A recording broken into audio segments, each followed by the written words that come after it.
Y le damos la bienvenida al ministro de Educación y Cultura, José Maía. Estábamos comentando, este viernes en Minas La Valleja el ministerio va a presentar el programa de desarrollo territorial, Espacios MEC, que busca precisamente fortalecer la presencia en el territorio, promoviendo el acceso a la cultura, la educación y la innovación en todo el país. Maía, bienvenido, un gusto recibirte en Palabras Cruzadas. Bueno, muchas gracias por la invitación en primer lugar. Y sí, vamos a cumplir con una de las expectativas que creo había y hay en la población con respecto a la cultura, que es la palabra, no es muy habitual hablar de territorialización, es decir, de llevar a los territorios los derechos, el ejercicio de los derechos culturales. Desde ese lugar nosotros creíamos que era necesario darle oportunidades a las localidades de menor cantidad de población, particularmente en el interior, y a partir de ello vamos a desarrollar un programa que se va a llamar Espacios MEC, que tiene como componentes, por un lado, por supuesto, la cultura, tanto para expresiones locales como para recibir desde, entre comillas, la capital, bienes culturales, así como desarrollo de políticas educativas, territoriales, de ciencia, de innovación y otras muy puntuales, pero que van a ir de la mano. Voy a poner un ejemplo.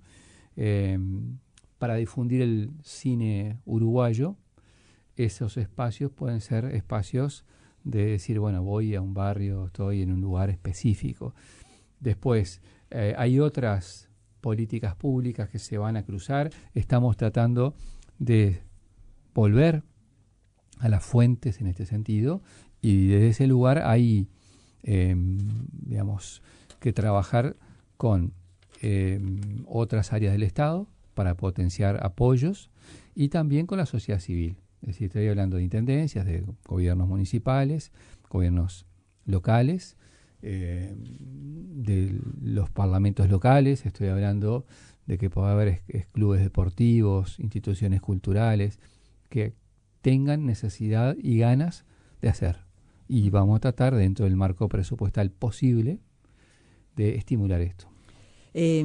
Nosotros estuvimos hace unos días, recibimos a científicas, investigadoras que están en el interior, que están en Paysandú, que están en Rocha, en distintos puntos del país, y ellos señalaban eso, que hay como un desequilibrio muy grande entre las oportunidades que para la ciencia y para la cultura se dan en Montevideo en relación con el interior, y que ellas tenían la expectativa que esta realidad empezara a cambiar, que el país no estuviera tan desbalanceado respecto a las brechas territoriales, en definitiva. Claro, hay un desbalance demográfico que es de larga duración, ¿verdad? Es decir, tenemos que el Uruguay se cae hacia el sur, y lo que es Montevideo y el área metropolitana concentran gran parte de nuestra población y, por ende, los servicios. Esto, ojalá lo podamos llevar adelante en los términos que lo tenemos concebido, pero yo les diría que esto tiene que ver fundamentalmente con eso, con descubrir, despertar, estimular iniciativas locales que se pueden hacer, insisto, a través de la innovación. Uruguay además va a tener la agencia Uruguay Innova, va a haber una Secretaría de Innovación, tenés ya un Ministerio de Cultura con una Dirección Nacional de Cultura, con sus áreas, con sus institutos. Es decir, focalizar en la territorialización es clave. Y, hoy tenemos una base material reducida porque la administración anterior tenía otra apuesta, que eran los centros culturales nacionales, y nosotros tenemos una distinta.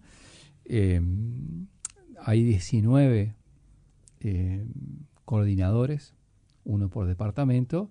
Seguramente ahí vamos a tener que hacer énfasis de mejorar la presencia del Estado, porque a la larga es eso, ¿no? Que el Estado genere condiciones para que los actores de la sociedad civil puedan expresarse y desarrollarse. Ahora, recién decías eso, ¿no? De mejorar la presencia del Estado. Es clave allí la articulación de los distintos actores que van a llevar adelante esto. ¿Cómo será eso? Bueno, ya está haciendo, el viernes vamos a anunciar algunas cosas con algunos entes del Estado y demás, pero hay conversaciones de parte del programa, la responsable del programa, que es Karina Costa. Karina trabajó en la primera experiencia en 2005, que se hizo por parte, en el caso del gobierno del Frente Amplio. Tiene una experiencia muy importante en la materia, hace un tiempo que está trabajando. E insisto con esto, a ver, por ejemplo, tenés infraestructuras del Estado, incluso del propio ministerio, que pueden estar subutilizadas. Por ejemplo, bueno, algunas oficinas, por ejemplo, de Dirección General de Registro, que depende del Ministerio de Educación. Algunas que tienen que ver con otras áreas del Estado que nos han ofrecido para decir, bueno, nosotros acá tenemos un espacio para hacer, y nos puede pasar con municipios, porque lo fundamental es que vos tengas capacidad de articular. No es que el Estado haga las cosas, el Estado tiene que promover que sucedan, y creo que desarrollar eso va a ser un cambio muy importante.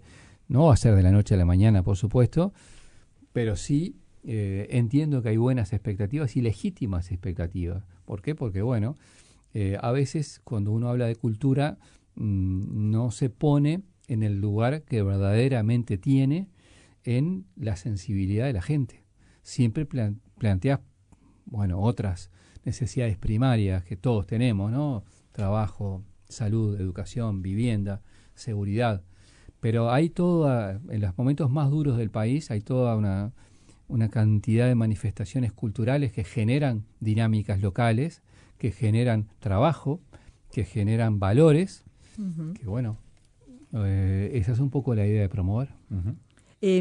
Ministro, ayer estuvimos conversando con el senador colorado Andrés Ojeda, y él señalaba que criticaba al gobierno en cuanto a cómo llegan los proyectos al legislativo sin una negociación previa. Y estoy pensando en algunas cuestiones que están vinculadas con la educación, como los consejos desconcentrados, y bueno, que se reformule y se vuelva a lo que ocurría antes de 2019. Desde el Ministerio de Educación y Cultura, ¿se está encarando la negociación? ¿La hace el Ministerio? ¿La hacen los legisladores? Por ejemplo, el proyecto de una universidad de la educación, ¿cómo se concibe desde el MEC? ¿Cómo va a llegar ese proyecto al Parlamento, digo, donde no hay mayorías parlamentarias, para que no fracase? Bueno, lo primero es que hay un escenario político distinto del que nosotros conocíamos en el Uruguay, ¿verdad? Es decir, todos los gobiernos desde hace 40 años a la fecha tenían una mayoría propia en el Parlamento en las dos cámaras, sea gobiernos de izquierda o de derecha. Ahora es distinto. Eso sucede en diputados. ¿Qué quiero decir con esto? A ver, a mí me parece muy buena la participación y el involucramiento de la oposición. Lo que no hay es cogobierno.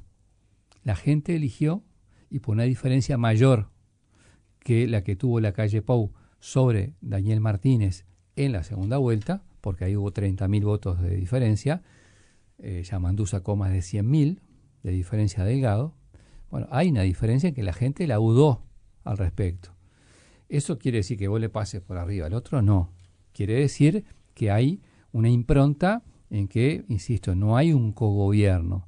Hay una búsqueda de involucrar y de diálogo permanente que Yamandú de eso ha hecho un culto. Entonces, siendo los casos concretos que tú planteás, nosotros cuando comenzó esta administración presentamos, por ejemplo, el Plan de Educación Nacional para designar a los representantes del CODICEN. Bueno, ahí pusimos los objetivos y después fuimos convocados por la Comisión del Senado de Educación para hablar de estos temas, entre otros la Universidad de la Educación y la participación de los consejos desconcentrados. Lo que yo leí de integrantes de lo que era la coalición republicana era que ellos iban a no dar los votos con respecto a la participación de los docentes de los consejos desconcentrados. Y hay tanto derecho para no dar esos votos como tiene el gobierno para presentar el proyecto y cumplir con ese programa. ¿Por qué? Porque si el argumento es, esto fue presentado en la LUC como parte de su modificación y si no fue cambiado, eso es verdad. Ahora, también es verdad que nosotros lo presentamos en el programa del Frente Amplio y hubo una mayoría en el Uruguay que dijo, yo acompaño esta fórmula y este programa con ese lineamiento. Entonces, eso, cuando entre el Parlamento, que yo estimo que sea muy a la brevedad, va a tener ahí su tratamiento y veremos si tiene votos o no. El de la Universidad de la Educación es distinto, porque cuando fui a hablar en específico de eso, con la delegación del Ministerio de Educación y Cultura, todas las afirmaciones que escuché de integrantes de la Comisión del Senado de la oposición fueron a favor de crear esa institucionalidad. Obviamente, vos para crear una universidad tenés que tener acuerdo en la mayoría de la gobernanza, para tener la gobernanza. Bueno, ahí nosotros creemos que hay que buscar acuerdos. El camino, como fue la UTEC, puede ser un antecedente. Entonces, la idea personalmente es que el escenario de intercambio, negociación, no le tengo miedo a esa palabra, sea esencialmente el Parlamento o la Cámara de Diputados en uno, o la Cámara de Senadores en otro, pero que por esencia ahí sea el debate. El Poder Ejecutivo va a cumplir en la presentación de los proyectos, pero el debate, el intercambio va a ser ahí, porque si no, no va a ser posible, sobre todo en el caso de la Universidad de la Educación, hacer algo que es un anhelo, no ya del frente o del gobierno del frente, sino que creo que tiene que ser algo que se empoderen todos.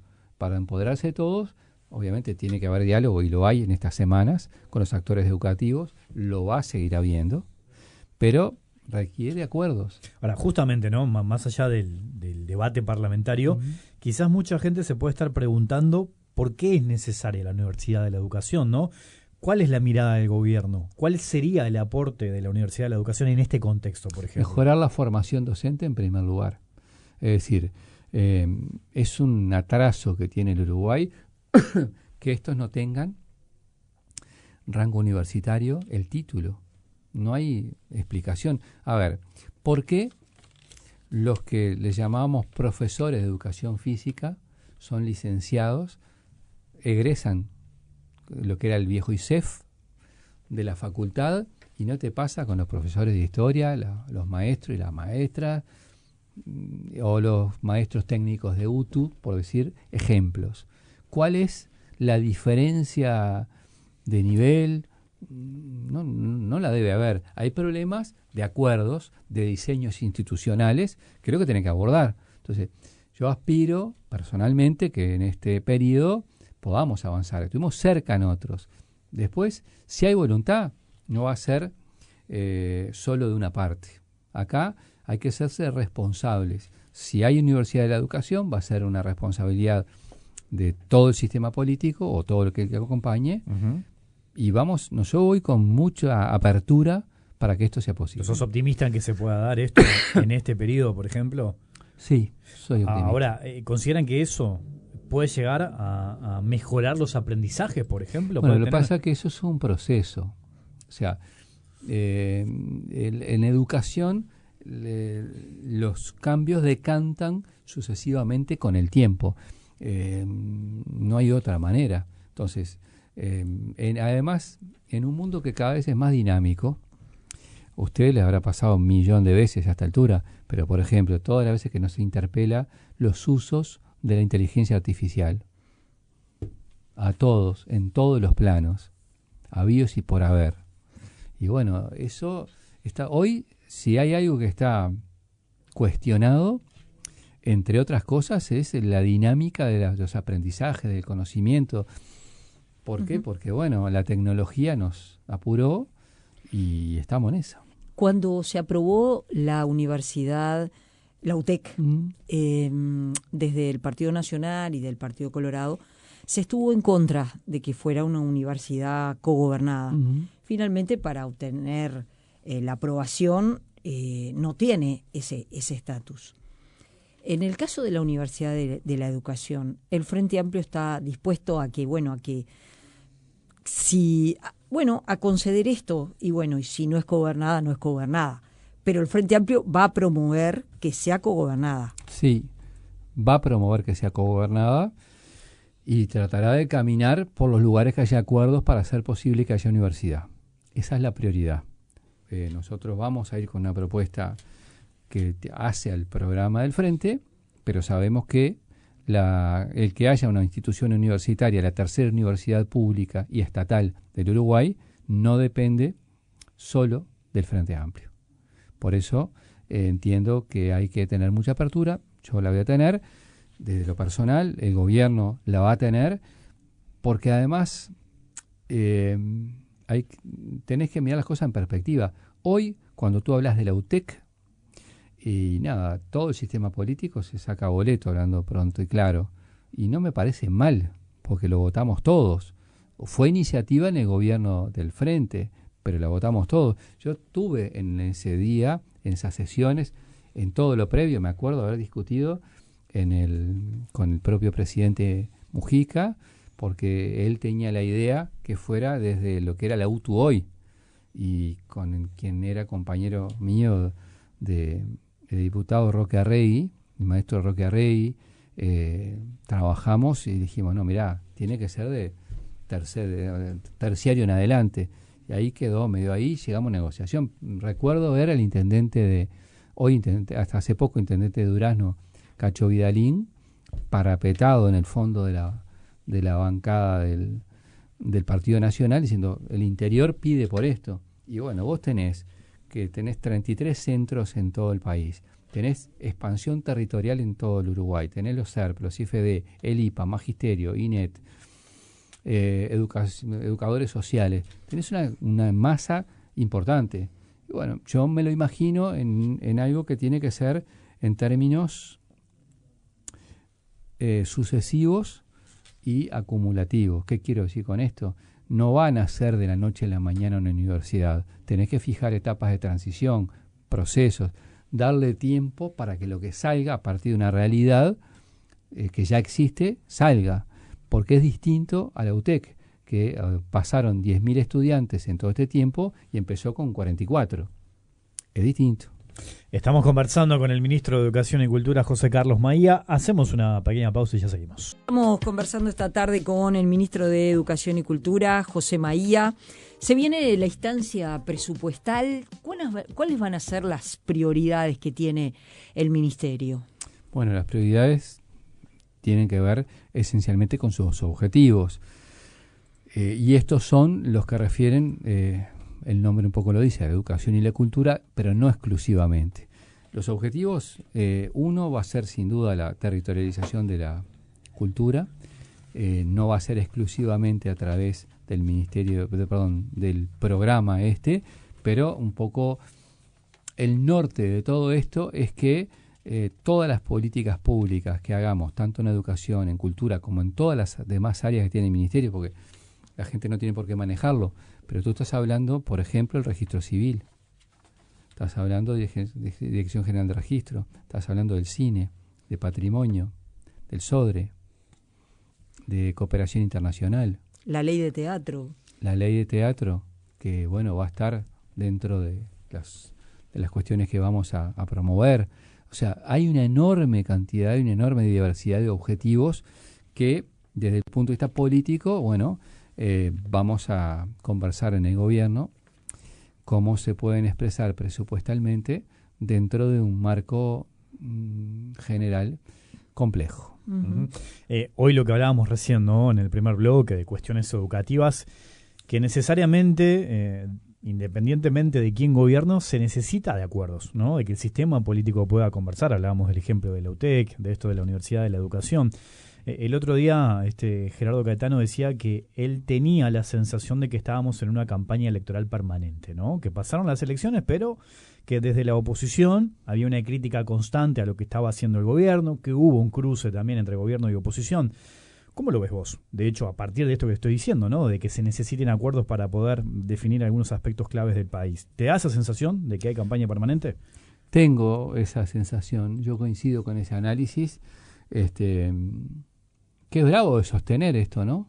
Porque, a ver, van 4 o 5 meses y tiene una expresión de cosas concretas que yo no había visto. Por ejemplo, cuando no se vota en la rendición de cuentas la ampliación del espacio de deuda que se generó a partir del gobierno anterior. Y obvio, anterior hubo otro y así hacia atrás en el tiempo. Pero a ver, era de uso y de, digamos, de una habilitación normal, habitual, que vos le des las herramientas de inicio para el gobierno, que valga la redundancia de conceptos, comienza, bueno, dale el espacio fiscal para que planifique. Después verás si gastó la plata mal, bien, regular, cómo, pero tenés que darle eso. Y eso no pasó. Entonces, a mí eso me pareció como un gesto político muy primitivo y muy complicado. Iba a poner otros adjetivos, pero los dejo ahí.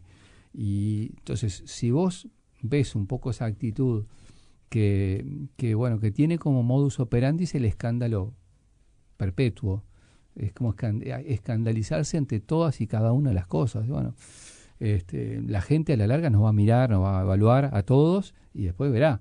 Pero me parece que sostener durante todo el periodo genera un desgaste que, bueno, el gobierno no se tiene que meter en eso. El gobierno tiene que gobernar, tiene que tomar acciones, tomar decisiones y actuar. Y después cada quien se da responsable de lo que hace. Desde la oposición, desde integrantes de la coalición, fundamentalmente del Partido Nacional y del Partido Colorado, se señala que en realidad el Frente Amplio fue mucho más duro que cuando comenzaba la pandemia, convocó a una caceroleada, por ejemplo. Es decir, que el Frente Amplio no dio un minuto de respiro a la anterior administración. Mira, eso parte de una tergiversación de la realidad que se quiso instalar. Que es, primero, esa caceroleada nunca la convocó el Frente Amplio como partido político. Nunca. No hay una sola resolución que haya convocado el Frente Amplio a eso. Número uno. Número dos. ¿Por qué? Porque asimilan acciones del movimiento social, póngase PISANET u otras organizaciones sociales, como propias del Frente Amplio, cuando no lo son. Número uno. Número dos. Basta enumerar las leyes o proyectos de ley que votamos siendo oposición del gobierno para que tuvieran instrumentos para decir que eso no pasó. Y yo, la verdad, si en lo personal tengo una experiencia parlamentaria bastante larga y recuerdo distintas instancias, voy a dar una que para mí fue icónica. El presupuesto del gobierno 2000-2005, propuesto por la entonces coalición colorada y blanca, existió porque el Frente Amplio no hizo uso de la palabra en el Senado para su aprobación. ¿Por qué? Porque le llevó tanto tiempo en la negociación interna a los partidos que gobernaban que si hacían uso reglamentario de lo que tenían por potestad los senadores, se pasaba la medianoche y quedaba vigente el presupuesto anterior. Entonces, hay gestualidades políticas que aunque vos no estés de acuerdo con la línea general, en este primer año tenés que hacer las cosas. Entonces, además, agrego cosas, o sea, las acciones institucionales del Frente Amplio fueron, desde mi punto de vista, muy republicanas. Yo le doy un ejemplo. Nosotros presentamos el 31 de marzo del año 2020, cuando comenzó a las pocas semanas la emergencia, un paquete de medidas que tenía que ver con temas sanitarios, sociales, económicos y demás. El presidente de la República entonces ni siquiera le contestó al Frente las propuestas. Entonces, y al rato entró la LUC, que como ustedes saben es una iniciativa que si pasa el tiempo y no hay expresión parlamentaria, se aprueba. Entonces, hasta ahora estas cosas no han pasado porque además el escenario es distinto, es incomparable. Entonces, acá creo que todos tenemos que asumir responsabilidades. Y cuando digo que todos tenemos que asumir responsabilidades, si hay cosas que no salen, sabemos que hay quien tiene capacidad de impedir. ¿El Ministerio está negociando un nuevo decreto con las universidades privadas luego que dejó atrás, derogó el decreto que había realizado el gobierno anterior? Primero, sí hemos tenido conversaciones, es así, y además es normal que así sea. El decreto que involucra a las universidades privadas, tenemos que ponerlo en el contexto que también, por directa o indirectamente, también involucra a las universidades estatales, porque públicas son todas, digamos, de orden privado en su gestión unas, estatal otra, pero las regula todas, porque si yo focalizo en unas, lo que yo haga en unas, directa o indirectamente repercute en otras. Entonces, acá tenés una realidad determinada por muchas cuestiones que no vienen al caso, que voy a decir casi de memoria, pero el 89% de los estudiantes universitarios del Uruguay van a la educación estatal, el 11% a la educación privada. Entonces, creo que lo que tenemos que pensar es un sistema armonioso que mide la globalidad. Desde ese lugar, nosotros creíamos que el proceso anterior había salido en unas condiciones, digamos, fast track, que no correspondía, con alguna serie de definiciones en la cual entendíamos nosotros que el Estado, digamos, abdicada de acciones reguladoras que tiene que tener. Y bueno, en el diálogo que estamos teniendo con tanto universidades privadas como la pública, la estatal, o sea, la Universidad de la República en particular, estaba en un proceso de cambio de autoridades. Entonces, quien estaba como rector estaba terminando un periodo, ahora empieza otro. Entonces, eso también hay que tenerlo en cuenta como un dato de la realidad. Pero hay una serie de acciones que nosotros hemos conversado con las universidades privadas a través de la Dirección de Educación y que vamos a incorporar, y el compromiso es también antes de fin de año tener el decreto nuevo. Dos preguntas. Un oyente dice, sacaron geografía de tercer año de liceo, tiene que volver, es muy importante. Y otro oyente pide que se potencie la carrera de licenciatura en Ciencias de la Educación. Bueno, son dos cosas que competen específicamente a entes. Uno es ANEP y el otro la Universidad de la República, en lo que le compete a lo público, ¿verdad? Y estatal. Yo coincido en la importancia de geografía, coincido en la importancia de la educación. Sabemos que existen presupuestalmente las mantas cortas a lo largo de la historia de todos los presupuestos. El primero de los casos tiene que ver, entiendo, con los contenidos de la denominada transformación educativa. Por lo que escuché, y yo comparto, que ha dicho el presidente del CODICEN, Pablo Caggiani, hay un proceso de consulta técnica y de actores educativos en general para formular una propuesta nueva, que entiendo será gradual, porque se da una situación un tanto paradójica. La propuesta en su conjunto de la denominada transformación educativa comenzó este año sin el gobierno que la promovió. Es decir, la gente no le dio el voto al gobierno que promovió este cambio, esta modificación educativa. Entonces, no se trata de hacer tierra arrasada, se trata de analizar, de cambiar aquellas cosas que haya que cambiar, por ejemplo, los aspectos administrativos, que tengo enorme cantidad de testimonios de docentes que lo han visto como un problema fuerte, porque le quita tiempo del pedagógico, concentración, trabajo específico. O sea, el planteo en su momento, recuerdo de los docentes, era que tenían que dedicarse a tareas administrativas y descuidar, ¿no?, lo pedagógico. ¿Eso lo piensan revisar, lo piensan cambiar? Bueno, yo entiendo que tiene que estar dentro de los objetivos centrales. No es una cuestión que ingrese del ministerio, es una opinión que tengo. Y a nivel general, con la transformación educativa, recuerdo cuando, ni bien ganó el Frente Amplio las elecciones, haber conversado contigo, y me habías dicho que en este primer año, digamos, era como una especie de revisar todo lo que había pasado y en ese caso plantear alguna modificación. ¿En qué están con eso, por ejemplo? Bueno, la verdad siento que la hondura de la respuesta yo no la puedo dar, porque pasa por las acciones de CODICEN y los consejos desconcentrados. Entiendo que hay un camino que este año es bastante complejo, porque tiene dos componentes. al menos, entre todas las cosas que tienen que solucionar. Por un lado, la elaboración del proyecto presupuestal y el nuevo periodo de gobierno que está comenzando. Y por otro lado, lo que es la parte de rediseño institucional curricular. Insisto en esto, tenés que ir con equilibrios, pero creo que el camino de haber involucrado a los actores educativos y tener en cuenta opiniones es importante. Uh-huh. ¿Se va a atender al 6% para la educación? Bueno, sí, se va a atender. Yo creo que es una meta que tiene dificultades porque, bueno, sabemos que hay una situación deficitaria de lo fiscal muy importante. No voy a utilizar la palabra heredada porque no la quiero utilizar, pero sí que está presente.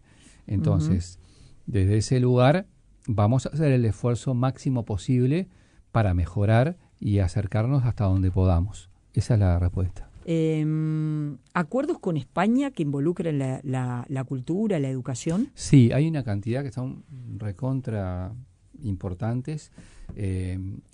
Justo hoy, yo firmé junto en este caso al representante diplomático, al embajador español, con la presencia de Pedro Sánchez y Yamandú en Torre Ejecutiva. Tiene una apertura muy grande, por ejemplo, vinculado a derechos de autor, por ejemplo, vinculado a tráfico ilegal, que se dan temas vinculados a lo patrimonial y demás, vinculado a industrias creativas, vinculado a educación.